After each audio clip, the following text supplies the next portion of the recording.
الله، بكرة الوقفة. يا سلام، أنا فرحان أوي. هتعمل إيه في العيد؟ بس العيد ده بتاع لحمة. بس أنت بتحب اللحمة؟ لا.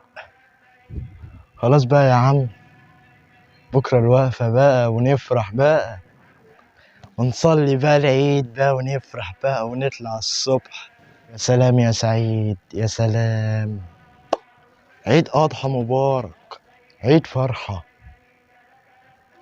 أنا أبويا هيضحي بخروف السنة دي، وأنا مش عارف أبويا هيعمل إيه السنة دي. يا عم بقى، بكرة الوقفة ونقعد بقى ونسهر للصبح بقى للعيد. كل سنة وأنت طيب يا صاحبي، وأنت طيب يا صاحبي.